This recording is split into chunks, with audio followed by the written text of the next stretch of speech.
नमस्कार।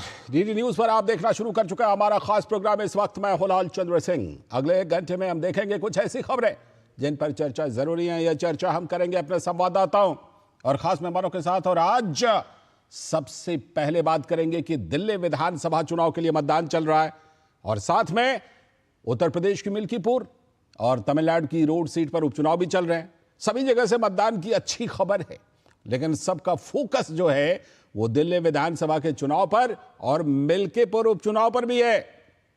तो इस पर आज सबसे पहले बात करेंगे और इस पर अपडेट लेंगे कि क्या कुछ चुनाव और उपचुनाव में चल रहा है। इसके बाद आज की खास चर्चा होगी विरासत और विकास के संकल्प पर।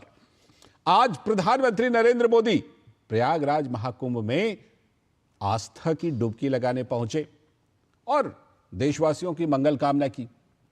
लेकिन जो कुछ लोग ऐसे हैं जिनको सनातन से दिक्कत है, विरासत से दिक्कत है, वो अपनी कोशिश में लगे हुए हैं। तो उनको सीएम योगी ने जवाब भी दिया है, प्रधानमंत्री भी कल संसद में जवाब दे चुके हैं। तो आज की खास चर्चा खास मेहमानों के साथ इसी पर करेंगे और इसके बाद बात करेंगे कि बिहार में इस बार बजट के एक ऐलान से बड़ा जबरदस्त जोश है। और वो ऐलान क्या है? वो है मखाना किसानों के लिए कई प्रावधानों का ऐलान, मखाना बोर्ड के गठन का ऐलान। तो बिहार के लोगों में, किसानों में, युवाओं में जबरदस्त जोश है। इस पर भी करेंगे बात, होंगे तमाम अहम सवाल जवाब। लेकिन सबसे पहले इस वक्त की हेडलाइंस। प्रधानमंत्री नरेंद्र मोदी ने महाकुंभ में लगाई आस्था की डुबकी। विधि विधान से त्रिवेणी पर मां गंगा का किया पूजन। अब तक 38 करोड़ से भी ज्यादा श्रद्धालु कर चुके हैं स्नान।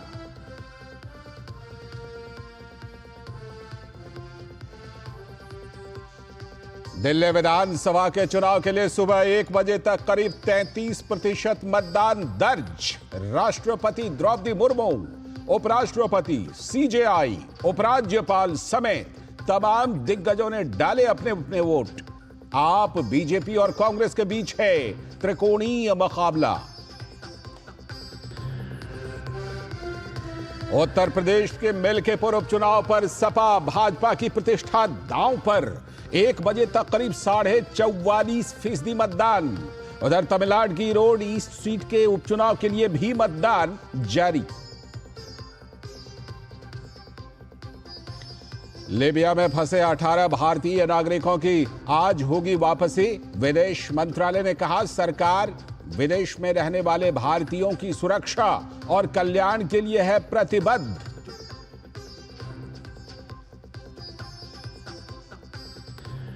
मखाना बोर्ड और फूड प्रोसेसिंग यूनिट की तैयारी को लेकर बिहार में जबरदस्त जोश। वित्त मंत्री ने इस बार के बजट में मखाना किसानों के लिए कई प्रकार की योजनाओं का ऐलान करते हुए बिहार में मखाना बोर्ड के गठन का भी किया है ऐलान।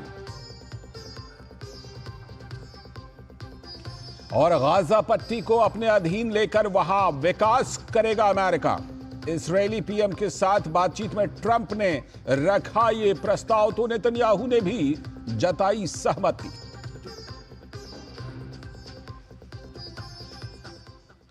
ये थे इस वक्त की हेडलाइंस। अब देखते हैं खबरों को विस्तार से और सबसे पहले बात करेंगे चुनाव और उपचुनाव की। दिल्ली में जहां विधानसभा का चुनाव हो रहा है तो यूपी और तमिलनाडु की एक एक सीट पर उपचुनाव हो रहा है।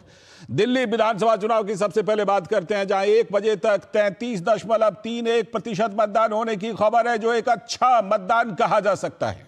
नई दिल्ली सीट जो हॉट सीट है, अरविंद केजरीवाल हैं, संदीप दीक्षित हैं, परवेश वर्मा है इस सीट पर, वहां करीब करीब 30% वोटिंग 1 बजे तक हो चुकी थी। तो राष्ट्रपति द्रौपदी मुर्मू, उपराष्ट्रपति जगदीप धनखड़, नेता प्रतिपक्ष लोकसभा में राहुल गांधी और तमाम बड़े नेताओं ने मतदान किया जिनके की दिल्ली में वोट हैं। उनमें सीजेआई भी हैं, साथ में और भी कई बड़े नामचीन लोग हैं जिन्होंने वोट किए। साथ ही एलजी विजय कुमार सक्सेना, मुख्यमंत्री आतिशी, अरविंद केजरीवाल, आप देख रहे हैं जैसे विदेश मंत्री जयशंकर इस समय आपको दिख रहे हैं टेलीविजन स्क्रीन पर, उपराष्ट्रपति जगदीप धनखड़, ये तमाम बड़े चेहरे हैं। उपराष्ट्रपति जगदीप धनखड़ सपत्नीक, उन्होंने वोट डाले। अरविंद केजरीवाल ने भी अपने वोट डाले। तो दिल्ली में बतौर मतदाता दर्ज कई बड़े राजनेताओं ने मतदान किया। तमाम नामचीन हस्तियों ने अपने अपने मतदान किए। दरअसल मतदान शुरू होते ही मतदान केंद्रों पर लंबी लंबी कतारें देखने को मिली। दिल्ली के 1.56 करोड़ वोटर्स अपने मताधिकार का आज इस्तेमाल कर रहे हैं। मोटे तौर पर अगर देखा जाए तो आम आदमी पार्टी, जो यहां दिल्ली में सत्ताधारी है, प्रमुख विपक्षी बीजेपी और कांग्रेस के बीच इस बार त्रिकोणीय मुकाबला जैसा दिख रहा है। बाकी छोटे छोटे प्लेयर भी हैं, लेकिन यह त्रिकोणीय मुकाबला है। अब बात करते हैं उत्तर प्रदेश की, जहां उत्तर प्रदेश में मिल्कीपुर विधानसभा सीट पर उपचुनाव का नजारा भी बड़ा दिलचस्प है। और मिल्कीपुर में तो 1 बजे तक 44.5%, यह फैजाबाद लोकसभा के अंदर आता है, मतदान होने की खबर है, जो कि अयोध्या के बहुत नजदीक है। मिल्कीपुर के मतदाता वोट करने में व्यस्त हैं, लेकिन अखिलेश यादव सोशल मीडिया पर व्यस्त हैं। उत्तर प्रदेश पुलिस प्रशासन ने इस बीच भ्रामक खबर ना फैलाने का सभी से निवेदन किया है कि किसी भी तरह से गलत खबर ना फैलाएं। उधर तमिलनाडु में ईरोड ईस्ट सीट पर उपचुनाव में दोपहर 1 बजे तक करीब 42.5% मतदान होने की खबर आ रही है। तो ये जो दिल्ली विधानसभा का चुनाव है, मिल्कीपुर उपचुनाव है, इस पर सभी की नजर है कि क्या कुछ यहां होगा, क्योंकि इससे जो पॉलिटिकल डिस्कोर्स है उसमें काफी परिवर्तन आएगा। तो दिल्ली में मतदाताओं में मतदान के प्रति गजब का उत्साह है। डालना है आपने, मेरा यही कहना है, आपको अपना अधिकार का उपयोग जरूर करना चाहिए। आपका कोई भी मुद्दा हो, कुछ भी हो, लेकिन आप वोट डालने जरूर आए। ये मेरी ड्यूटी है और हर इंसान को अपनी ड्यूटी परफॉर्म करनी चाहिए। एक अच्छे नागरिक का यही फर्ज होता है, वो अपनी ड्यूटी दे। वो हम अपनी ड्यूटी दे रहे हैं, बाकी काम हो। I guess I am majorly targeting unemployment. I am a 21-year-old youth, so I would like the government to target unemployment more and generate more opportunities, because ये free तो हर कोई कर रहा है, but it is more important that we have more youth empowerment rather than just making them idle and making them sit at home. Yesterday I went to college and I noticed that most of my fellow mates are not willing to cast a vote. So I would say that why are you wasting your vote? Because even one vote matters. Your decision matters in making the government. So please go ahead and cast the vote. Vote करने के लिए मतलब ये है, सबको आना चाहिए, ये अपना हक है, और वोट देना चाहिए। वोट जरूर डालना है आपने, मेरा यही। तो देखा आपने किस तरह लोगों में गजब का उत्साह है, और इसी का तो नतीजा है कि दिल्ली में इस बार लग रहा है कि पिछले कई सारे रिकॉर्ड टूट सकते हैं मतदान के मामले में। तो सबकी नजर जो है वो दिल्ली विधानसभा चुनाव पर है, और मिल्कीपुर उपचुनाव भी, वो भी बड़ा हॉट है। तो हमारे 2 संवाददाता हमारे साथ जुड़ रहे हैं। हमारे साथ धीरज कुमार दिल्ली से, और साथ में आशुतोष शुक्ला मिल्कीपुर उत्तर प्रदेश से जुड़ चुके हैं। मैं पहले धीरज के पास चलता हूं। धीरज, करीब 33.5% मतदान कह लेते हैं 1 बजे तक। अगर पिछले बार से देखें तो ऐसा लग रहा है, संकेत ऐसे मिल रहे हैं कि इस बार दिल्ली में मतदान का प्रतिशत बेहतर हो सकता है पिछले कई चुनावों से, और इसे एक अच्छा मतदान दिल्ली के लिहाज से कहा जा सकता है। धीरज,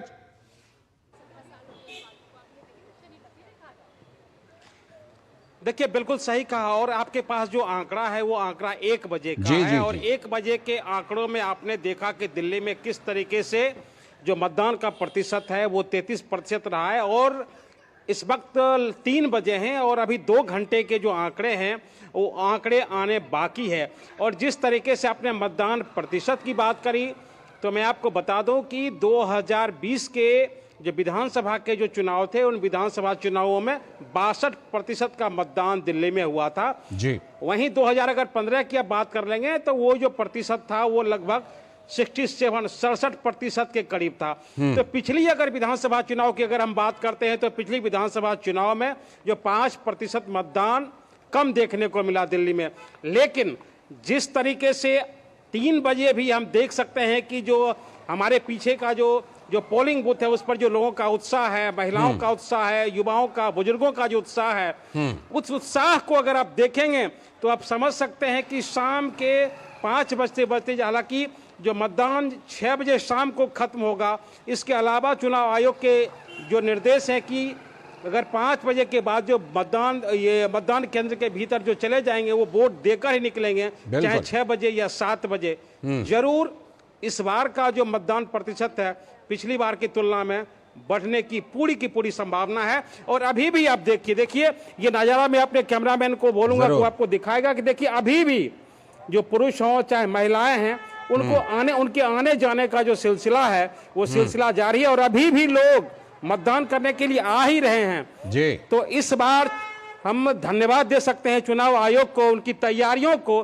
कि उन्होंने एक तरीके से महिलाओं के वोट बैंक में, युवाओं में एक तरीके से उत्साह का संचार किया है और जिसका कि नतीजा हम देख रहे हैं। बिल्कुल ये नतीजा दिखाई पड़ रहा है, आंकड़ों में भी ये नतीजा दिखाई पड़ रहा है और आंकड़े तो मिल्कीपुर से भी बड़े जबरदस्त आ रहे हैं। आशुतोष शुक्ला हमारे साथ मिल्कीपुर से जुड़े हुए हैं। आशुतोष, 44.5% का आंकड़ा 1 बजे तक, और जो बात आ रही है कि मिल्कीपुर के मतदाता तो मतदान करने में व्यस्त हैं, लेकिन अखिलेश यादव सोशल मीडिया पर आरोप लगाने में व्यस्त हैं। उन्होंने बहुत पहले से भूमिका बांधनी शुरू कर दी थी अखिलेश यादव ने। लोगों में किस तरह का उत्साह, किस तरह के मुद्दे? आशुतोष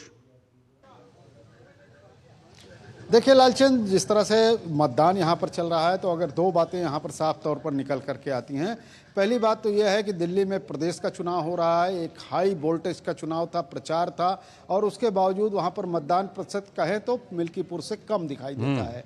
1 बजे तक लगभग 44% से अधिक लोगों ने यहाँ पर मतदान किया है। लेकिन जहाँ दूसरी बात कही आपने कि अखिलेश यादव इस वक्त अपने जो है सोशल मीडिया पर व्यस्त हैं, ऐसी कई जगहों पर हमें उदाहरण भी मिले हैं। कई बूथों पर हम पहुंचे जहाँ पर कि सिटी मजिस्ट्रेट और जो जोनल अधिकारी हैं बड़ी तेजी से वहां पर पहुंचे, लेकिन वहां पर पोलिंग स्टेशन पूरी तरह से शांति दिखाई दी। लेकिन कुछ लोगों ने इस तरह के ट्वीट या सूचना दी कि यहां पर लोगों को मतदान करने से रोका जा रहा है। तो निश्चित रूप से अफवाहों का बाजार गर्म है और उस अफवाहों के गर्म बाजार में निर्वाचन आयोग निष्पक्ष चुनाव करवाने में व्यस्त है। मतदाता भी अपने पूरी स्वतंत्रता के साथ यहाँ पर मतदान कर रहे हैं। हम अपने कैमरामैन से कहेंगे कि इस पोलिंग बूथ पर जिस तरह से सक्रियता से लोग लगातार आते जा रहे हैं, निश्चित रूप से आने वाले जो घंटे हैं 5 बजे तक जो है यहाँ पर मतदान का प्रतिशत भी अधिक दिखाई देगा। और यह मतदान का प्रतिशत कहीं ना कहीं जो साख और नाक का सवाल बनी है उत्तर प्रदेश सरकार और विपक्ष के बीच में, उस नाक और साख का जो है फैसला भी 8 तारीख को निश्चित रूप से सामने आएगा। बिल्कुल सभी की बड़ी नजर है और जानते हैं दिल्ली विधानसभा के नतीजे पर जितनी नजर है ना, उससे कम नजर मिल्कीपुर पर नहीं है लोगों की, खासतौर पर जो राष्ट्रीय राजनीति में रुचि रखते हैं। धीरज, जैसा कि हम अभी देख रहे थे, कुछ जो मतदाता हैं उनमें नए भी थे, जो कि युवा मतदाता थे, कुछ अनुभवी मतदाता भी थे। वो कह रहे थे कि दिल्ली में इस बार जो है बहुत हो गया, सभी ने फ्री किया है, लेकिन तमाम ऐसे बार तो ये इसका असर मतदान पर दिखाई पड़ रहा है, क्योंकि आपकी बहुत सारे मतदाताओं से इस पर चर्चा हुई होगी, बात हुई होगी। आप क्या देख रहे हैं, किन मुद्दों का ज्यादा असर आपको मतदाताओं के ऊपर दिखाई पड़ रहा है? धीरज, देखिए 2 बातें बहुत स्पष्ट है और महत्वपूर्ण भी है। जो पहली बात, जो हमने हमारे पीछे जो कतारें देखी और सुबह से मतदान केंद्रों पर जो हमने महिलाओं की एक तरीके से लंबी कतारें देखी, इसके एक मायने हैं। हमने चाहे बिहार के चुनाव को देख लें, आप महाराष्ट्र के चुनाव को देख लें, आप जम्मू कश्मीर के चुनाव में देख लें, या अन्य राज्यों के चुनाव को भी अगर आप देखेंगे तो एक चीज आपको स्पष्ट आएगी कि अगर जिस राज्यों में महिलाओं का जो रुझान है वो ज्यादा होता है तो उसका इशारा साफ होता है कि महिलाएं कहीं ना कहीं एक तरफा एक पक्ष में वोटिंग कर रही हैं और और महिलाओं के जो वोटिंग का एक खासियत होता है कि उनमें उत्साह होता है, वो अधिक से अधिक लोगों को मतदान केंद्रों तक लेके आती है। तो पहली बात है कि महिलाओं में उत्साह है। और दूसरी बात, जो आपने आम मतदाताओं से बात कही है, मैं सुबह के 7 बजे जो रोहिणी विधानसभा सीट के एक पोलिंग स्टेशन पर पहुंचा और हमने साफ तौर पर महिलाओं से 2-3 सवाल किए। हमारा सवाल सिंपल सा था कि आप मतदान करने के लिए सुबह आई हैं, आपके दिल में क्या है, आप क्या चाहती हैं, कैसी दिल्ली हो। देखिए उनका 2-3 जो सवाल था वो बहुत लाजवाब था। उन्होंने कहा मुझे ऐसी दिल्ली चाहिए जिसमें हम खुले में सांस ले सके, मतलब उन्होंने प्रदूषण की बात कही। उन्होंने साफ तौर पे ये कहा कि हमारे घर का पानी शुद्ध होना चाहिए, हमारे घर के आगे कूड़ेदान नहीं होनी चाहिए, हमारी आस्था का प्रतिबिंब यमुना साफ होनी चाहिए, हमारे आसपास गंदगी नहीं होनी चाहिए, और हमें फ्रीबी का जो एक तरीके से ठीक जो है। पिटारा हमारे लिए खोला जाता है वो फ्रीबी हमें नहीं चाहिए। बिल्कुल हमें विकसित साफ दिल्ली है, चाहिए। साफ है कि लोगों के जहन में इस बार ये मुद्दे बड़े प्रोमिनेंट हैं, सभी के, चाहे वो किसी भी आयु वर्ग के हों, वो बड़े प्रोमिनेंट हैं। आशुतोष, जिस तरह से कि वहां पर मिल्कीपुर को काफी हाई वोल्टेज सीट वो बन गई, खासतौर पर जब से अखिलेश यादव ने अयोध्या का राजा क्वाइन किया था फैजाबाद लोकसभा चुनाव जीतने के बाद से, इस बार वहां मिल्कीपुर में क्या लगता है किस तरह का मुकाबला? बिल्कुल सीधा मुकाबला मान लें भारतीय जनता पार्टी और सपा के कैंडिडेट के बीच, या फिर किसी तरह का कोई और भी कोना बनता हुआ दिख रहा है? आशुतोष। निश्चित रूप से लालचंद, यहाँ पर सीधी लड़ाई देखी जा सकती है समाजवादी पार्टी और भारतीय जनता पार्टी के बीच में। कारण स्पष्ट है कि बहुजन समाज पार्टी चुनाव मैदान में नहीं है और कांग्रेस पार्टी जो है समाजवादी पार्टी का समर्थन कर रही है। छोटे अन्य दल जो है उन्होंने अपनी यहाँ पर भागीदारी सुनिश्चित करने की है, उनके उम्मीदवार यहाँ पर खड़े हुए हैं। लेकिन अगर हम कहें तो मुख्य मुकाबला सपा और भाजपा के बीच में ही है। लालचंद, महत्वपूर्ण यहाँ की सीट इसलिए हो जाती है कि एक ऐसे वक्त में जब पूरे देश और प्रदेश में रामलला के 500 वर्षों के इतिहास जो है स्थापित किया गया था, यहाँ पर उनकी प्राण प्रतिष्ठा हुई थी और अयोध्या को कहीं न कहीं भारतीय जनता पार्टी जो है अपनी सीट मान करके चल रही थी। लेकिन लोकसभा में हुई पराजय के बाद समाजवादी पार्टी ने भारतीय जनता पार्टी की सरकार बनने के बावजूद उसे तंज कसने के लिए मिल्कीपुर सीट मिली थी। यही कारण है कि मिल्कीपुर सीट को जो है सत्तारूढ़ दल ने अपनी नाक का सवाल बनाया है और वहीं अखिलेश यादव ने इसको साख का सवाल बनाया है। साख और नाक के इस खेल में 8 तारीख को स्पष्ट हो जाएगा कि किसकी नाक गई किसकी साख बची। लेकिन यह तय है कि मिल्कीपुर के लोग जो है इस चुनावी में अपनी पूरी भूमिका के साथ मौजूद हैं।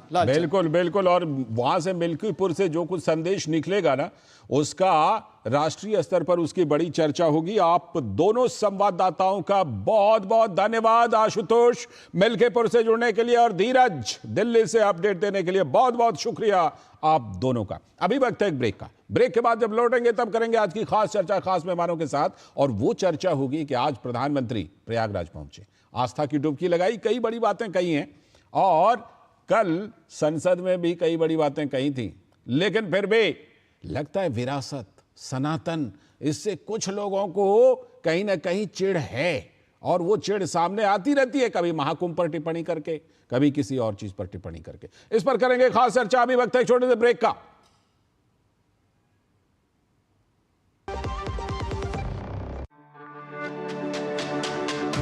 मेरी पसंद, मेरी पसंद, मेरी पसंद, मेरी पसंद, हमारी पसंद, हम सबकी पसंद। मजबूत देश का मजबूत सरिया हो गया स्टील। स्वागत है ब्रेक के बाद। आप देख रहे हैं डीडी न्यूज पर। इस वक्त जैसा ब्रेक पर जाने से पहले हमने बताया था कि अब हम करेंगे खास चर्चा अपने खास मेहमानों के साथ, और वो खास चर्चा होगी कि विरासत और विकास का जो संकल्प है वो कुछ लोगों को हजम नहीं हो रहा, इसीलिए कुछ ना कुछ इस तरह की चीजें वो टिप्पणी करते रहते हैं। खैर, इस बीच महाकुंभ की रौनक बरकरार है। सदियों से चली आ रही महाकुंभ की दिव्यता को लेकर देश विदेश के लोगों का खास आकर्षण रहा है, और आज प्रधानमंत्री नरेंद्र मोदी प्रयागराज पहुंचे और त्रिवेणी के संगम में आस्था की डुबकी लगाई। महाकुंभ के आयोजन में अमृत स्नान के बाद माघ अष्टमी और भीष्म अष्टमी का भी काफी महत्व है। तो पीएम मोदी के श्रद्धालुओं की उमड़ी भीड़ के साथ ही संगम में स्नान का उनको सौभाग्य प्राप्त हुआ। दोपहर तक 50 लाख से भी अधिक श्रद्धालु आज त्रिवेणी पर स्नान कर चुके थे। महाकुंभ में श्रद्धालुओं को कोई दिक्कत ना हो, इसी के लिए पीएम का जो कार्यक्रम है उसको बड़ा सीमित सा रखा गया था। वीआईपी मूवमेंट को भी बहुत सीमित रखा गया था ताकि श्रद्धालुओं की आवाजाही में उनको किसी भी तरह की परेशानी ना हो। महाकुंभ के इस भव्य आयोजन को देखने के लिए देश और दुनिया के लोग प्रयागराज लगातार पहुंच रहे हैं। सनातन के इस बड़े जमावड़े ने दुनिया को अचंभित किया हुआ है। एकता के इस महाकुंभ ने भारत की एक अलग पहचान बनाई है। लेकिन फिर से यहां पर लेकिन लग रहा है। सनातन की इस शानदार परंपरा पर पूर्वाग्रह रखने वाले लोगों के लिए अब तक 37 करोड़ लोगों की मौजूदगी मुद्दा नहीं है। उनके लिए क्या मुद्दा है कि मौनी अमावस्या पर छोटी सी चूक को संसद से लेकर सोशल मीडिया तक कुंभ की छवि बिगाड़ने की कोई कोशिश वो नहीं छोड़ रहे हैं। जितना हो सकता उतना कर रहे हैं। महाकुंभ की इस एकता के पर्व ने सनातन को लेकर मनगढ़ंत धारणा को भी जवाब दिया है, लेकिन जाति की सियासत करने वालों को ना तो विकास से कोई लेना देना है और ना ही विरासत से। राष्ट्रपति के अभिभाषण में राहुल गांधी ने 90 बनाम 10 का मुद्दा उठाया और देश में जाति एक्सरे कराकर आबादी और हक को लागू करने की जोरदार पैरवी की। तो पीएम मोदी ने विपक्ष के जाति के सवाल को जवाब देते हुए मोदी सरकार के सामाजिक न्याय को स्पष्ट किया। राष्ट्रपति के अभिभाषण पर चर्चा का जवाब देते हुए पीएम ने कहा, हर समय जाति गणना की बात करने वाले, ओबीसी एससी को ज्यादा प्रतिनिधित्व देने की मांग करने वाले नेताओं को संबोधित किया उन्होंने। और पीएम ने कहा, क्या एक ही समय में संसद में एससी वर्ग या एसटी वर्ग के किसी एक परिवार के 3 सांसदों को एक साथ आपने देखा है क्या? परिवार प्रथम, फैमिली फर्स्ट की बात करने वाले लोग जाति की चर्चा को फैशन बना चुके हैं। ओबीसी समाज के सांसदों की ओबीसी कमीशन बनाने की मांग वर्षों बाद मेरे रीजन में उनको संवैधानिक दर्जा मिला, ये पीएम मोदी ने कहा। लेकिन कुछ लोगों को जातिवाद में सिर्फ मलाई दिखती है। हैरानी की बात यह भी है कि सामाजिक न्याय की सियासत करने वाले परिवार में एक परिवार के 3 तो दूसरे परिवार से 5 एमपी हैं। आप समझ गए होंगे किसकी बात हो रही है। लेकिन सवाल मोदी से पूछते हैं जिनके परिवार में कोई राजनीति में है ही नहीं। सामाजिक न्याय को लेकर बिना प्रचार के पीएम मोदी ने गरीब, पिछड़े, दलित, आदिवासी बच्चों को उच्च शिक्षा, मेडिकल, इंजीनियरिंग में अधिक से अधिक छात्रों को मौका उपलब्ध करा दिया है। देश में 2014 से पहले एमबीबीएस की, एससी, एसटी, ओबीसी की कुल सीटें 25,500 थी और आज 58,000, लगभग 2 गुना इन समुदाय के बच्चों के लिए उपलब्ध करा दी गई हैं। देश में मेडिकल, इंजीनियरिंग, मैनेजमेंट के कॉलेजों में सीटों की बड़ी तादाद में ज्यादा से ज्यादा लोगों को तुष्टीकरण नहीं बल्कि संतुष्टीकरण का लाभ मिला है।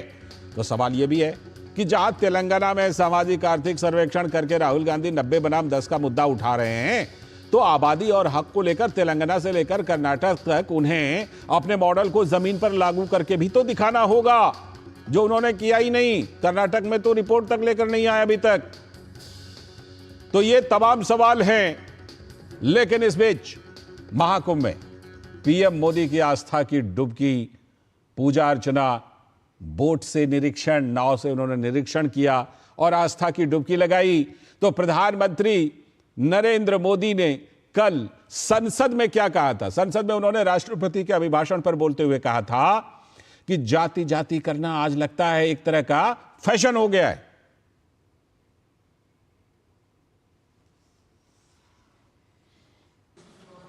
आदरणीय अध्यक्ष जी,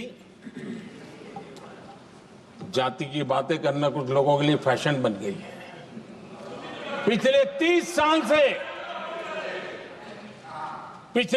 साल से सदन में आने वाले ओबीसी समाज के सांसद दलों के भेदभाव से ऊपर उठ करके, एक होकर के 30-35 साल से मांग कर रहे थे कि ओबीसी कमीशन को संवैधानिक दर्जा दिया जाए। जिन लोगों का आज जातिवाद में मलाई दिखती है, उनको उस समय ओबीसी समाज की याद नहीं आई। ये हम हैं जिन्होंने ओबीसी समाज को संवैधानिक दर्जा दिया। पिछड़ा वर्ग आयोग आज संवैधानिक व्यवस्था में जो है। तो प्रधानमंत्री ने यह जवाब दिया और प्रधानमंत्री ने यह भी कहा कि 2014 के बाद ही तो असल मायने में अनुसूचित जातियों और जनजातियों यानी एससी एसटी का उत्थान हुआ है।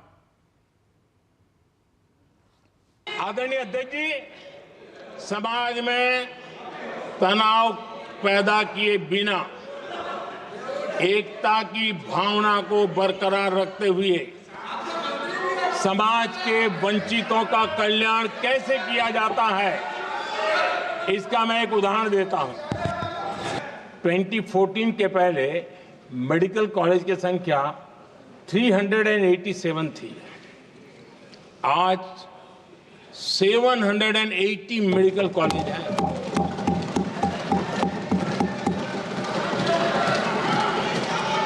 अब मेडिकल कॉलेज बड़े हैं तो सीटें भी बड़ी हैं। हमारे आने से पहले दलित समाज के हमारे 7,700 युवा डॉक्टर बनने की संभावना थी। 10 साल हमने काम किया, आज संख्या बढ़कर एससी समाज के 17,000 एमबीबीएस डॉक्टर की व्यवस्था की है। कहां 7,700 कहां 17,000?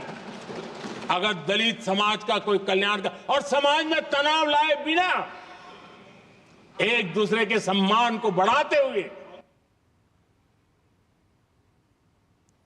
तो पूरा डेटा के साथ प्रधानमंत्री नरेंद्र मोदी ने यह जवाब दिया संसद के अंदर में। क्या कुछ विरासत और विकास को लेकर की बहस चली है, जिसमें विरासत कहां है और विकास कहां है, और खास तौर पर जो सामाजिक मुद्दे, जातिगत मुद्दे उठाए जाते हैं, जिस पर प्रधानमंत्री ने जवाब दिया। इन्हीं सब मुद्दों पर बात करने के लिए हमारे साथ चर्चा में जुड़ रहे हैं मनीष शुक्ला जी, भारतीय जनता पार्टी के प्रवक्ता। बहुत बहुत स्वागत मनीष शुक्ला जी आपका इस चर्चा में। हमारे साथ संदीप त्रिपाठी जी जो कि कांग्रेस के नेता हैं, बहुत बहुत स्वागत, नमस्ते आपको भी संदीप त्रिपाठी जी। और हमारे साथ हमारे सलाहकार संपादक विनोद मिश्र जी भी हमारे साथ स्टूडियो में जुड़ चुके हैं। मैं उनके जरिए जरा चर्चा को आगे बढ़ाता हूं। विनोद जी, चाहे विरासत हो चाहे विकास हो, कल विकास पर प्रधानमंत्री ने संसद के अंदर चुन चुन करके जवाब दिया। चाहे किसी भी क्लास का विकास हो, SC ST के विकास पर खास तौर पर, OBC के विकास पर खास तौर पर जवाब दिया, क्योंकि इन मुद्दों को लाया जाता है बार बार। और दूसरी तरफ आज विरासत का नजारा, जब प्रधानमंत्री आस्था की डुबकी लगाने पहुंचे, तो चाहे विरासत हो या फिर विकास हो, प्रधानमंत्री नरेंद्र मोदी हर फ्रंट पर, जिसे कहते हैं क्रिकेट की भाषा में अगर कहूं ना, कि फ्रंट फुट पर बिल्कुल खेल रहे हैं प्रधानमंत्री नरेंद्र मोदी, ऐसा लग रहा है। लाल जी, आज आपकी रिपोर्ट देखने से पहले अभी मैं देख रहा था, कांग्रेस पार्टी के महाराष्ट्र के अध्यक्ष हैं नाना पटोले साहब जी, तो वो कह रहे थे कि प्राइम मिनिस्टर मोदी प्रयागराज में एक इवेंट शो करने गए हैं और वो कोई इवेंट का मौका नहीं छोड़ते। ये कांग्रेस के नेता कह रहे हैं। तो आप ये समझ सकते हैं कि प्रयागराज का ये महाकुंभ, एकता का महाकुंभ जो है, वो किसी के लिए अगर इवेंट है तो आप समझ सकते हैं कि भारत के इस करोड़ों लोगों की आस्था, विश्वास और सदियों की परंपरा और संस्कृति को लेके उनकी कितनी धारणा और कितना विश्वास है। मुझे नहीं लगता कि कांग्रेस के कोई शीर्ष नेतृत्व अभी तक महाकुंभ पहुंचे होंगे, लेकिन महाकुंभ पे और महाकुंभ के आयोजन पे सबसे सवाल अगर किसी ने तीखा सवाल उठाया होगा तो कांग्रेस के नेताओं ने उठाया। बहरहाल प्राइम मिनिस्टर आज पहुंचे हैं, प्रयागराज में पहुंचे हैं, तो आज के दिन भी आप देखिए 50 लाख लोग सुबह 3 बजे तक स्नान वहां कर चुके हैं। महाकुंभ का आयोजन में, प्रयागराज के इस आयोजन में 3 शाही स्नान के बाद आज जो आप कह रहे थे माघ अष्टमी और भीष्म अष्टमी का भी बहुत महत्वपूर्ण है। और इस दिन जब वहां लाखों की भीड़ थी त्रिवेणी के घाट पे, संगम पे, वहां तो प्राइम मिनिस्टर मोदी ने अपना ड्यूरेशन वहां पे छोटा रखा प्रोग्राम का, कि लोगों की दिक्कत नहीं हो। और प्राइम मिनिस्टर मोदी उस भीड़ में नहाने का कम से कम उन्होंने ये किया कि हमारे कारण कोई किसी को नहाने में दिक्कत नहीं हो, श्रद्धालुओं को आने जाने में दिक्कत नहीं हो, तो उन्होंने भी संगम में, उसी संगम में श्रद्धालुओं के साथ ही स्नान किया है। ठीक है। तो ये इस भारत की विरासत और भारत की संस्कृति पे गौरव करने वाला देश का प्रधानमंत्री, जो विकास के साथ विरासत को भी सीधे अपने साथ में रखता है, उस संकल्प में रखता है, तो भारत की वैभव, भारत के सांस्कृतिक धरोहर को लेके आज जब इतनी चीजें हो रही है, सामने में दुनिया देख रही है, भारत की इस अलौकिक जो शक्ति है उसको लेके दुनिया देख के अचंभित है जी कि ऐसे एक इतना बड़ा सनातन के जमावड़े जहां 37 करोड़ लोग आके स्नान कर चुके हैं। कई देश की महादेश की अभी इतनी आबादी नहीं होगी, जनसंख्या नहीं होगी, एक छोटे से प्रयागराज में। और इसको लेके आप जिस तरह से अपना नैरेटिव गढ़ते हैं, तो उसी राहुल गांधी को उन्होंने प्राइम मिनिस्टर मोदी ने कल जवाब दिया। ठीक है कि जो जाति गणना की बात करते हैं और एक फैशन बना लिया है जी।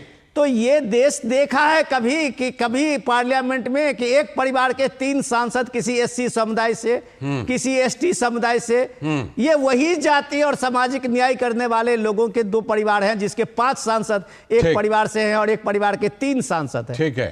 तो आपके कथनी और करनी में जब आप बात करते हैं, आप जब कहते हैं कि आबादी और हक की बात करते हैं, तो आप पे ये बार बार सवाल उठेगा कि आबादी के वाले लोगों के लिए आपके पास करने का संकल्प क्या है। और ऐसे में नैरेटिव हल्का पड़ जाता है, चाहे वो किसी भी फ्रंट पर आप बनाएं। लेकिन संदीप जी पहले चाहे विरासत की बात कर लीजिए या विकास की बात कर लीजिए। विरासत की पहले बात कर लेते हैं। अयोध्या में राम मंदिर में आज तक कांग्रेस के बड़े नेता गए नहीं, कुंभ में अभी तक पहुंचे नहीं, ये बात हो गई विरासत की। आ जाइए अब विकास पर। प्रधानमंत्री ने गंभीर सवाल उठा दिया कि बताइए कोई एससी एसटी परिवार जहां से 3-3 सांसद हों, एक परिवार तो ऐसे जहां से 5-5 एमपी हैं, और ये वही लोग हैं जो सामाजिक न्याय की बात करते हैं। ओबीसी एससी एसटी संविधान की वो लाल वाली किताब लेकर के वो घूमते रहते हैं। तो ये दोनों फ्रंट पर सवाल उठाया है, इसीलिए आपका जवाब देना तो बनता है संदीप जी। बिल्कुल, मैं जवाब देने के लिए ही बैठा हूँ। जी जी जी। लालचंद जी, एक अपेक्षा है, जरूर थोड़ा सा समय देंगे। बिल्कुल बिल्कुल पूरा 11 मिनट की बातचीत के बाद जी मौका मिला है। विरासत की बात कर लेते हैं। मोदी जी की आस्था है, वो संगम नहाने गए आए हैं, स्वागत है उनका, इसलिए कि मैं तो यही कहूँ।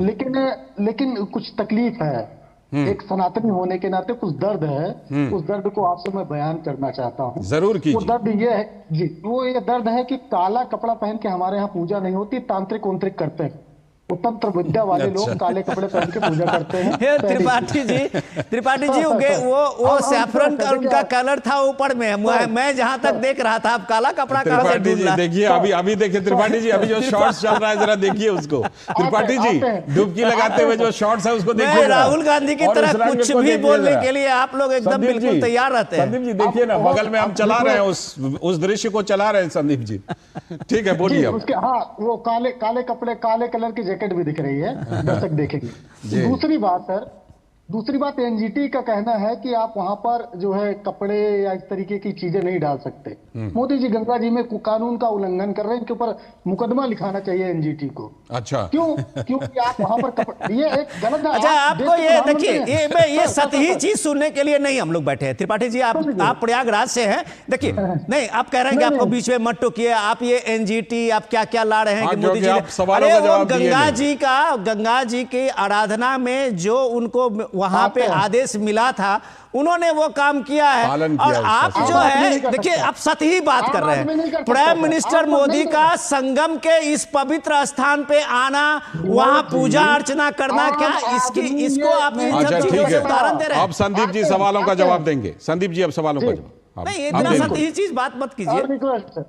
सतही बात नहीं कर रहा हूँ। आप बोलिए। अच्छा ठीक है, बोलिए संदीप जी। झंडा चलाती है, ये बात मैंने कही, आप समझिए विनोद जी। संदीप जी बोलिए। सही बात नहीं करता हूँ। ठीक है। आम व्यक्ति वो काम नहीं कर सकता, उसको रोका जाता है। हमने ये कहा कि अगर ऐसा कानून है तो जो है देश के प्रधानमंत्री हैं, उनको कानून का पालन करना चाहिए, पहली चीज। दूसरी चीज, जिस तरीके से अभी आपने कहा आस्था, 12 वर्ष मुख्यमंत्री वो रहते हैं, कितनी बार वो कुंभ नहाने आए हैं, जरूर बताना चाहिए हमारे साथी मनीष शुक्ला जी को भी। अरे 2019 में भी पीएम मोदी वहां पहुंचे थे। आप क्या बात करते हैं? कौन सा डेटा लेके आते हैं? और प्राइम मिनिस्टर मोदी ने वहां पे जितने स्वच्छता कर्मी थे उनके पैर धोए थे। क्या आप सारे स्वच्छता कर्मी को उन्होंने प्रयागराज ठीक है, मैं इस पर मनीष जी से जवाब देता हूं। ये दुनिया को याद है, आप लोगों को याद नहीं है।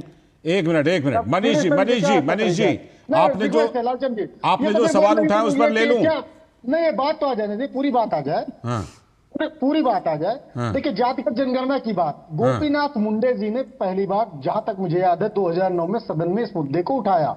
अब गोपीनाथ मुंडे जी जो है अर्बन नक्सल थे, वो अर्बन नक्सली थे, तो भाई अब ये हो सकता है। आप मोदी की स्वयं इस समय देखिए आपने क्योंकि ये सवाल उठाया और जो विनोद जी ने जवाब दिया वो दृश्य हम दिखा रहे हैं 2019 में डुबकी लगाते हुए और 2025 में। काला कपड़ा था, उसमें भी काला कपड़ा था, उससे उस समय भी बहुत सारे अभी फिर कपड़े के रंग पर आ गए। ठीक है, ठीक है, ठीक है, महत्व है सर। अब आते सर, अब जातिगत जनगणना की जो बात मोदी जी कर रहे हैं, वो स्वयं ये कहते हैं कि हम ओबीसी समुदाय से आते हैं। एक देश का प्रधानमंत्री पहला प्रधानमंत्री होगा जिसने आकर बताया कि वो किस समुदाय किस जात से आता है। किसी प्रधानमंत्री ने नहीं कहा है, प्रधानमंत्री बनने के पहले भले किसी ने कहा हो, लेकिन आज उनको जाति खराब लग रही है। त्रिपाठी जी सुनिए, त्रिपाठी जी देखिए, आप इस तरह की बात करते हैं। सुनिए, हम लोगों के पास वो सारी चीजें, सारे डेटा होते हैं। कल ही आपके राहुल गांधी वहां कह रहे थे कि यहाँ जो बैठे हुए बीजेपी में ओबीसी के जितने भी सांसद हैं उनको पावर नहीं है, उनको क्या दिख नहीं रहा कि ओबीसी सांसद एक प्रधानमंत्री भी है। सही बात। क्या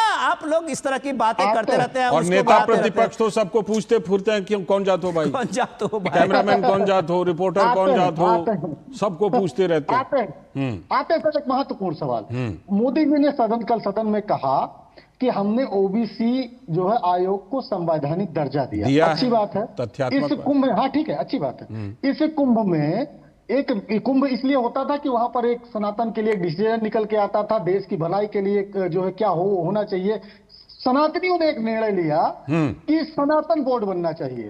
भारतीय जनता पार्टी के आप समर्थन करते हैं क्या? कांग्रेस पार्टी सनातन बोर्ड का समर्थन करती है क्या? बिल्कुल करते हैं, बिल्कुल करते हैं, बिल्कुल करते हैं। बनाए नहीं थे ना, वक्फ बोर्ड की तरह बना देते, जैसे वक्फ बोर्ड बनाए थे वैसे सनातन बोर्ड बना देते पहले ही। तब उस समय सनातनियों ने मांगा नहीं था। ठीक है, ठीक है। अब आपने बहुत सारे सवाल जमा किए हैं, आपने बहुत सारे सवाल कर दिए, इसलिए मनीष जी का आना बनता है। मनीष जी बताइए। मनीष जी, इन्होंने पहले बहुत सारे सवाल आपके ऊपर उठाए, उसका तो पहले जवाब दे दीजिएगा। दूसरी बात यह कि सनातन को लेकर के, विरासत को लेकर के जिस तरह की टिप्पणी आ रही है, विरासत हो या विकास हो, आप लोगों की क्या कोशिश है? जिस तरह से प्रधानमंत्री ने जवाब दिया, जिस तरह से आज वहां पर डुबकी लगाने गए, कहीं ना कहीं ऐसा लग रहा है कि फ्रंट फुट पर खेल करके जवाब दे रहे हैं। लगने वाला कुंभ सनातन धर्म की आस्था का प्रतीक है, भारत का प्रतीक चिन्ह है, जिसका वर्णन पुराणों में है, वेदों में है, तमाम धार्मिक पुस्तकों में मिलता है। और प्रत्येक सनातनी के मन में इच्छा होती है कि महाकुंभ और कुंभ लगे, अर्धकुंभ लगे, तो वहां जाके पवित्र संगम तट पर डुबकी लगाए और पुण्य के भागी हो। प्रधानमंत्री जी की आस्था सनातन धर्म में है, इसको किसी को बताने की आवश्यकता नहीं है। वाराणसी में माँ गंगा के घाट पे जाके डुबकी लगाना हो, अभी इसी वर्ष रामेश्वरम में जाके डुबकी लगाने की बात हो, और तमाम जो हमारे सनातन धर्म के प्रतीक हैं, जो संदीप जी जब आप बोल रहे थे, मनीष जी ने एक शब्द भी नहीं बोला था। मनीष जी को भी सुन लीजिए, उसके बाद जवाब दीजिएगा। बोलिए मनीष जी। नहीं, जो सवाल पूछा उसका जवाब। हाँ, वो मैं लूंगा ना, मैं लूंगा ना। आप थोड़ा सा धैर्य रखिए, पहले उनको अपनी बातें कह लीजिए, मैं सवाल पूछूंगा। और आज विद्वत सनातन धर्म में जो व्याख्या है कि संगम तट पर, गंगा तट पे कैसे स्नान किया जाना चाहिए, कैसे पूजा अर्चन होनी चाहिए, जो वहाँ के पंडितों ने, आचार्यों ने, वहाँ के पंडों ने जो विधान बनाया है, उस विधान के अनुसार आदरणीय नरेंद्र मोदी जी ने वहाँ डुबकी लगाई। और माँ गंगा को चुनरी चढ़ाने की एक परंपरा है, दुग्ध चढ़ाने की एक परंपरा है, उसका उन्होंने अनुपालन किया है। और सबको पता है कि जब पूजा पाठ होती है, कोई पूजा अर्चना होती है, तो जो आचार्य कहते हैं उसके अनुसार वहां पूजा होती है। मुझे तो आश्चर्य होता है, जब आश्चर्य नहीं होना चाहिए। राहुल गांधी जी की पार्टी के प्रवक्ता से ऐसे ही शब्दों की और ऐसे ही सवालों की उम्मीद की जा सकती है कि जी उन्होंने कैसा वस्त्र पहना था, उन्होंने क्यों गंगा माँ को चुनरी चढ़ा ली। अरे जो प्रयागराज में अगर संदीप जी बैठे हैं, अगर दारागंज के पंडे, कीटगंज के पंडे लोग ये सुन रहे होंगे, तो जरूर संदीप जी को खोज के इनके सवालों का वो जवाब है। तो वो प्रयागराज से ही है, ये बात तो मैं भी कंफर्म करता हूँ। संदीप जी है प्रयागराज से। हिंदुस्तान की, भारत की एक सनातन धर्म की विरासत है, आस्था का प्रतीक है कुंभ, और वहां जाके उन्होंने अपनी आस्था का प्रदर्शन किया है। उन्होंने ये, उनके मन में कतई ये नहीं है कि हमको ये दिखाना है। अरे भाई, Rahul Gandhi ji jeans T shirt पहन के ये स्नान करने, किसने रोका है उनको? हम लोग नहीं सवाल खड़ा करेंगे कि उनको धोती पहनना है कि नहीं पहनना है। तो अपनी आस्था, अपना धर्म और उसके आस्था के प्रतीक के अनुसार, उस आस्था के जो परंपरा उसके अनुसार डुबकी लगाने पे कौन सवाल खड़ा कर रहा है? ये कांग्रेस के लोग, इनकी जो आस्था है ये सबको पता है। अभी ये सनातन बोर्ड की का समर्थन कर रहे थे जी। और कम से कम लालचंद जी आपको, मिश्रा जी आपको, सबको पता है कि अगर राहुल गांधी ये बात सुन लेंगे तो त्रिपाठी जी के ऊपर जरूर गाज गिर जाएगी, कुछ हो ना हो। वक्फ बोर्ड का तो निर्माण कर सकते हैं, वक्फ बोर्ड को तो असीमित शक्ति ये तो मैंने दे सकते कहा, हैं। ये मैंने कहा कि आप सनातन बोर्ड का भी कर सकते थे। घर और जमीन पे वक्फ बोर्ड कह दे कि ये हमारा है, तो वक्फ बोर्ड को नहीं सिद्ध करना, इन्हीं को सिद्ध करना पड़ेगा कि नहीं ये वक्फ बोर्ड का नहीं है। और यूपीए ने तो वो व्यवस्था की थी कि उसके खिलाफ न्यायालय में भी नहीं जा सकते थे। जो वक्फ बोर्ड का जो अधिकरण था उसी में जाके इनको अपनी बात को कहना था। जवाब दीजिए तो हमको लगता है संदीप जी, संदीप जी, आपने वक्फ बोर्ड बना दिया, सनातन बोर्ड नहीं बनाया। आज कहते हैं पक्ष में है, लेकिन ना तो अयोध्या जा रहे हैं आप, ना महाकुंभ जा रहे हैं आपके बड़े नेता। नहीं, जो है अयोध्या भी अविनाश पांडे जी गए थे, प्रमोद तिवारी नेता उपसदन है, उन्होंने। अच्छा, ये देखिए इस समय अगर कुछ नेता आपके वहां के गए तो कहते हैं कि वो नेता उपसदन है। प्रमोद तिवारी छोटे नेता नहीं है सर, हाँ, बहुत हाँ, बड़े हाँ। नेता है। और प्रमोद तिवारी जी ने स्नान नहीं किया हम तो था। आपको भी बड़ा नेता मानते हैं। आप तो घर कुंभ नहा चुके होंगे। जी, हम तो कंटिन्यू नहाया, कई दिन रहे, भगदड़ के पहले सहयोग पर मचला आया था, नहीं मैं वही रहता। तो सर उद्देश्य मेरे कहने का ये है। और भगदड़ की बात अभी चलिए सर, थोड़ा सा अब आ गई बात तो भगदड़ की। सर वहां पर आज भी बहुत सारे ऐसे परिवार हैं कि जिनके जो है घरों में मृत्यु हुई है और आज वो न कंपनसेशन के हकदार हैं, ना उनको ऑफिशियली ये बताया गया कि संदीप जी इस पर एक थोड़ा सा फैक्चुअल बात रख देता हूं। न्यायिक जांच चल रही है, टाइम बाउंड, 1 महीने के अंदर रिपोर्ट देनी है उस न्यायिक जांच की। सर हेल्पलाइन नंबर, सर कोई भी घटना होती है देश में, एक हेल्पलाइन नंबर जारी किया जाता है जिसपे लोग फोन कर सकते हैं, जानकारी ले सकते हैं। ये सर इतनी निकम्मी सरकार नहीं जारी कर पाई और बात कर रहे हैं इतनी बड़ी बड़ी बातें सर। तो बात मेरे कहने का आशय सिर्फ है कि मोदी जी को जो है योगी जी ये मुद्दा मल्लिकार्जुन खड़गे जी ने संसद के अंदर भी उठाया, कहा हजारों लोगों की मौत हो गई है। पूछा ये डेटा कहां से लाए, जरा कुछ रखिए तो सही। उन्होंने कहा आप ही डेटा दे दीजिए ना, हम तो डेटा ही मांग रहे हैं। विनोद जी ये जो मुद्दा है, त्रिपाठी जी, ये हमने अपनी रिपोर्ट में भी ये बात उठाई है। त्रिपाठी जी एक मिनट, आप बहुत गंभीर सवाल उठाए, मैं उसी का जवाब दे रहा हूं। योगी आदित्यनाथ ने कल आपके सारे नेताओं के सारे बयान के जो आप एक भ्रम फैलाने की कोशिश कर रहे हैं उसका जवाब दिया था। आप नहीं सुने होंगे, आपको शायद उनकी बात सुनने में थोड़ी दिक्कत होगी। मैं आपको बताता हूं, आप जब इस बात को उठाते हैं कि आप ये देखिए प्रयागराज कुंभ के मौनी अमावस्या के दिन एक छोटी सी चूक हम मान सकते हैं जी, जिसके कारण ये हादसा हुआ और ये दुर्भाग्यपूर्ण हादसा हुआ। लेकिन आप इस बात को कम से कम एक बार स्वीकार कीजिए, इस बात की, इस व्यवस्था को, कि उस हादसे के बाद 9.5 करोड़ लोगों का सकुशल उनका स्नान त्रिवेणी के संगम पे हुआ। आप खुद उसके साक्षी हैं। इसको आप मामूली बात मानते हैं और आज भी चल रहा है। तो ये जो भारत की एक सनातन का एक गौरव और एक परंपरा की एक सबसे बड़ा विशाल आयोजन था, क्या आप चाहते थे कि उसमें हुड़दंग मचा दे? मनीष जी, एक मिनट, आप जो बात कह रहे थे, क्या आज योगी आदित्यनाथ जो कह रहे हैं कि इसमें साजिश थी और आप सपा के साथ कंपटीशन कर रहे हैं कि सपा पिछले 5 दिन से पार्लियामेंट के अंदर में जो ये मचा रहा है और एक अपना माइलेज ले रहा है, फुटेज ले रहा है, तो कांग्रेस को लगा कि हम कहीं पीछे नहीं हो जाएं, तो शीर्ष नेतृत्व को आपने लगा दिया कि संसद में इसकी चर्चा होनी चाहिए। आपकी चर्चा क्या इस बात की नहीं है कि आज प्रयागराज के इतने छोटे से इस शहर में 37 करोड़ लोग आके स्नान करके जा चुके हैं? क्या इस व्यवस्था पे किसी की तारीफ नहीं बनती है उस एडमिनिस्ट्रेशन की, उस प्रशासन की? जोड़ना चाह रहे थे और ये साजिश की बात जब खुलेगी तो आप त्रिपाठी जी, कोई आपके नेता मुंह दिखाने लायक नहीं रहेंगे। सीएम योगी बयान दे चुके हैं। मनीष जी को एक लाइन बोल दीजिए, उसके बाद फिर संदीप जी। मनीष जी। देखिए लालचंद जी, संदीप त्रिपाठी जी पूरी कांग्रेस को हेल्पलाइन नंबर नहीं पता है, मैं बोल दे रहा हूं, नोट कर लें। ये लीजिए, हेल्पलाइन नंबर भी दे रहे हैं आप। 1920 हाँ, इसके अतिरिक्त 0532 250 4011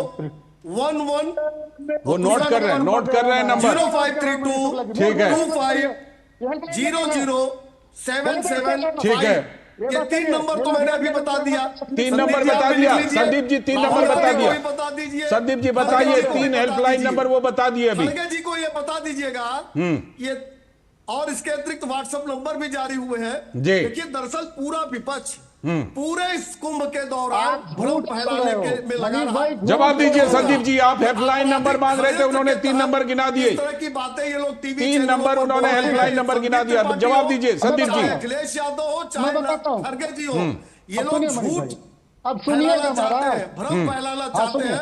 इन्होंने आपके चैनल पे ठीक है मनीष जी, अब संदीप जी का जवाब लीजिए। मनीष जी हेल्पलाइन नंबर आपको बता ठीक दिया। ठीक ठीक, आपने बता दिया नंबर, आपने नंबर बता दिया।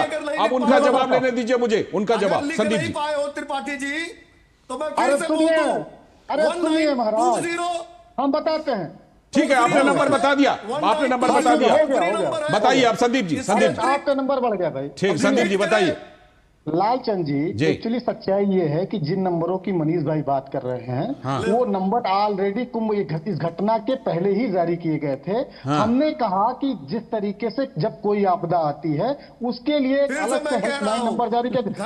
तो वो नंबर उसी इमरजेंसी के लिए तो जारी किए जाते हैं शुरू से संदीप जी। हेल्पलाइन नंबर शुरू से इसीलिए तो जारी किए जाते हैं, जब कभी इस तरह की घटना हो उस पर संपर्क कीजिए। नहीं पता है प्रयाग में रह के जिसको गंगा पूजन की विधि का पता न हो, जिसको ये नहीं पता है कि कोई भी श्रद्धालु, कोई भी आस्थावान व्यक्ति जब संगम तट पर जाता है हमारे परिवार के ही लोग देख रहे हैं, वहां के पंडों के, वहां के आचार्यों के दिशा निर्देश के। विनोद जी भी एक टिप्पणी करना चाह रहे हैं। विनोद जी टिप्पणी करना चाह रहे हैं। विनोद जी बोलिए। विनोद जी अगर आप सम्मानीय, आप अगर हमारे सम्मानीय गेस्ट अगर मुझे एक मौका दे त्रिपाठी जी, शुक्ला जी, मैं सिर्फ एक चीज जोड़ना चाहता हूँ।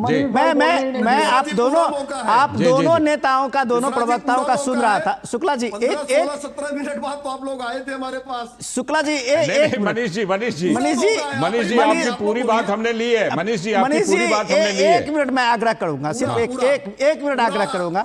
1 मिनट मैं बस आपसे आग्रह विनती करता हूं कि ये सवाल, क्या ये कुंभ का आयोजन किसी एडमिनिस्ट्रेशन का और शासन और सरकार का है?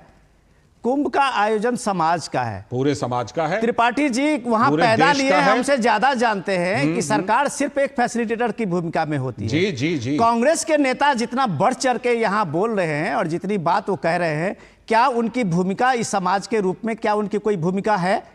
आज जो वहां स्थिति बनी थी, त्रिपाठी जी मैं आपसे ही जानना चाह रहा हूं, जो स्थिति बनी थी थोड़ी देर के लिए और अव्यवस्था फैली थी, क्या उसका आपके पार्टी की तरफ से, आपके समाज के पार्टी में या कार्यकर्ता में किसी ने क्यों इस व्यवस्था के लिए अपना एक सहयोग की बात की थी? मनीष जी कुछ कहना चाह रहे, पहले मनीष जी आप बताइए। 16,000 राष्ट्रीय स्वयंसेवक के लोग वहां ट्रैफिक व्यवस्था देख रहे हैं। आपकी सरकार के सेवा, आपकी पार्टी का कोई है क्या? जिम्मेदारी सभी की बनती है। मनीष जी बोलिए। देखिए विनोद जी, पूरे आयोजन के दौरान कांग्रेस हो, सपा हो, जब मेला शुरू भी नहीं हुआ था उसके पूर्व में, अगर आप और प्रयागराज को बहुत करीब से मैं भी जानता हूं, यूनिवर्सिटी में पढ़ा हूं, 12 साल रहा हूं।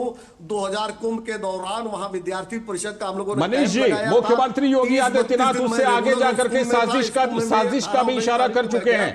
मनीष जी, साजिश का भी इशारा कर चुके हैं सीएम योगी कि वहां के आचार्यों और पंडों की काबिलियत पे सवाल कांग्रेस उठा रही है, वहां के पुजारियों के काबिलियत पे सवाल उठा रही है। कह रहे गंगा मां को चुनरी क्यों चढ़ा दिया? ठीक है। गंगा मां को दूध क्यों चढ़ा दिया? ठीक है। तो समय हमारा समाप्त हो रहा है, लेकिन मैं संदीप जी के पास 1 मिनट के संदीप जी के पास एक काउंटर के लिए जरूर जाऊंगा। समय समाप्त हो रहा है, लेकिन संदीप जी के पास काउंटर।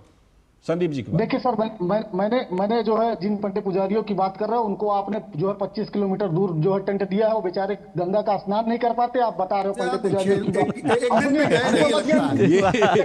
ये सवाल जो है, चलिए सवाल बने रहेंगे, लेकिन सभी को इंतजार रहेगा जो न्यायिक आयोग की रिपोर्ट आएगी। और सीएम योगी कह चुके हैं कि साजिश की संभावना लग रही है। बहुत बहुत शुक्रिया फिलहाल, शुक्रिया मनीष जी जुड़ने के लिए, संदीप जी जुड़ने के लिए, और विनोद जी आपका भी इस खबर पर जुड़ने के लिए, इस चर्चा में जुड़ने के लिए बहुत बहुत शुक्रिया। अभी वक्त है ब्रेक का, और ब्रेक के बाद जब लौटेंगे तब बात करेंगे कि बिहार में बजट में मिली एक सौगात की बड़ी जबरदस्त चर्चा है, करेंगे इसके बाद। अभी वक्त है ब्रेक का।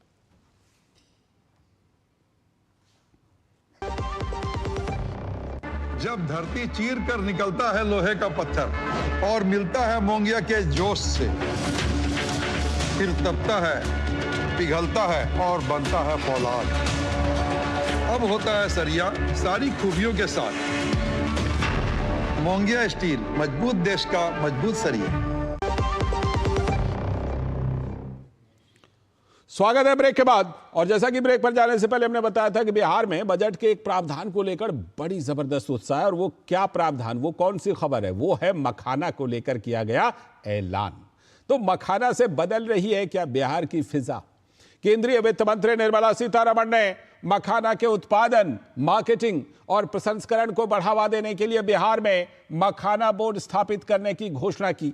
तो बिहार में एक नई उम्मीद जग गई है। केंद्र सरकार के इस पहल से मिथिलांचल के किसानों के साथ साथ इस कारोबार से जुड़े मल्लाहों के जीवन स्तर में काफी सुधार होने की उम्मीद है। पूरी दुनिया में मखाना की बड़ी मांग है और इस बीच मल्लाह समुदाय के लिए एक बड़ा बाजार अब लगता है चलकर उनके घर तक पहुंचने वाला है।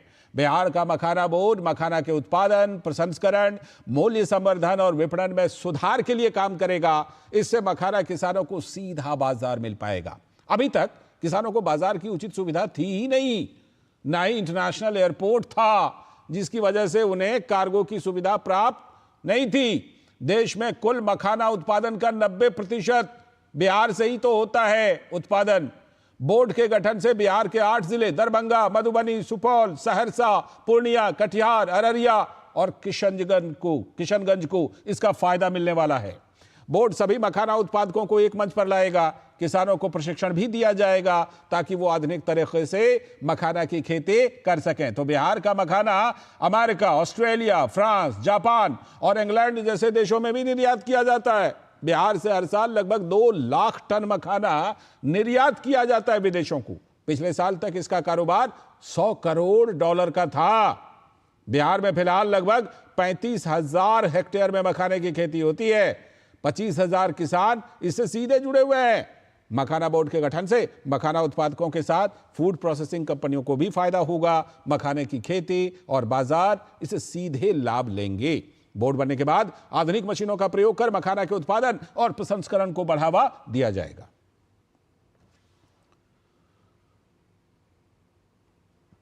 तो ये प्रावधान हुए। तो बिहार में जो मखाना किंग के नाम से प्रसिद्ध हैं सत्यजीत सिंह, उन्होंने सरकार द्वारा मखाना बोर्ड की घोषणा करने पर खुशी जाहिर की है।